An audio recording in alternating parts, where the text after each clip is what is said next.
There are many kinds of narratives and organizing principles.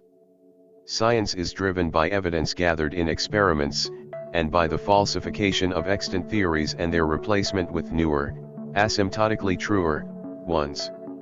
Other systems, religion, nationalism, paranoid ideation, or art, are based on personal experiences, faith, inspiration, paranoia, etc. Experiential narratives can and do interact with evidential narratives and vice versa.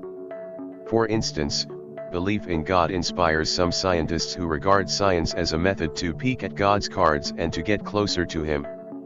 Another example, the pursuit of scientific endeavors enhances one's national pride and is motivated by it. Science is often corrupted in order to support nationalistic and racist claims. The basic units of all narratives are known by their effects on the environment. God, in this sense, is no different from electrons, quarks, and black holes. All four constructs cannot be directly observed, but the fact of their existence is derived from their effects. Granted, God's effects are discernible only in the social and psychological, or psychopathological, realms. But this observed constraint doesn't render him less real. The hypothesized existence of God parsimoniously explains a myriad ostensibly unrelated phenomena and, therefore, conforms to the rules governing the formulation of scientific theories. The locus of God's hypothesized existence is, clearly and exclusively, in the minds of believers. But this again does not make him less real. The contents of our minds are as real as anything out there. Actually, the very distinction between epistemology and ontology is blurred. But is God's existence true, or is he just a figment of our neediness and imagination? Truth is the measure of the ability of our models to describe phenomena and predict them. God's existence, in people's minds, succeeds to do both.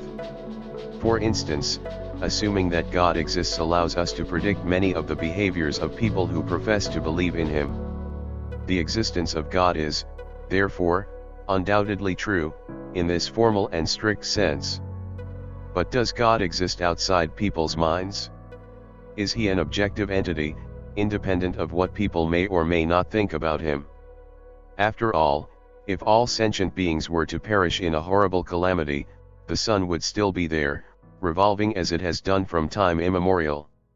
If all sentient beings were to perish in a horrible calamity, would God still exist? If all sentient beings, including all humans, stop believing that there is God, would he survive this renunciation? Does God out there inspire the belief in God in religious folks' minds? Known things are independent of the existence of observers, although the Copenhagen interpretation of quantum mechanics disputes this. Believed things are dependent on the existence of believers. We know that the sun exists. We don't know that God exists. We believe that God exists, but we don't and cannot know it, in the scientific sense of the word. We can design experiments to falsify, prove wrong, the existence of electrons, quarks, and black holes, and, thus, if all these experiments fail, prove that electrons, quarks, and black holes exist. We can also design experiments to prove that electrons, quarks, and black holes exist. But we cannot design even one experiment to falsify the existence of a God who is outside the minds of believers, and, thus, if the experiment fails, prove that God exists out there. Additionally, we cannot design even one experiment to prove that God exists outside the minds of believers. What about the argument from design? The universe is so complex and diverse that surely it entails the existence of a supreme intelligence, the world's designer and creator, known by some as God.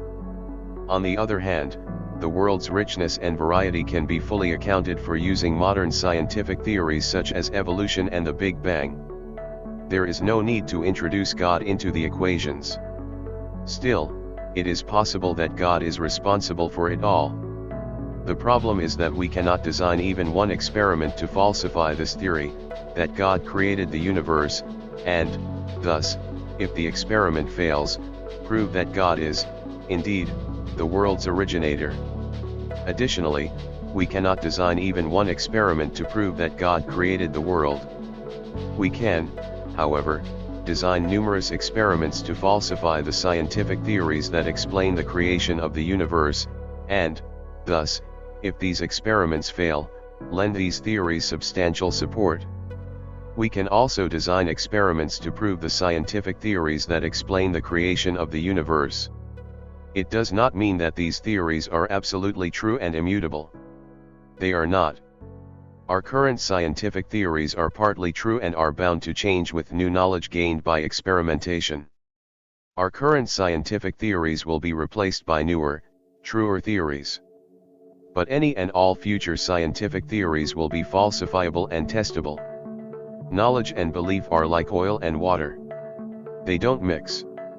Knowledge doesn't lead to belief and belief does not yield knowledge. Belief can yield conviction or strongly felt opinions.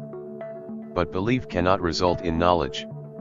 Still, both known things and believed things exist. The former exist out there and the latter in our minds and only there. But they are no less real for that.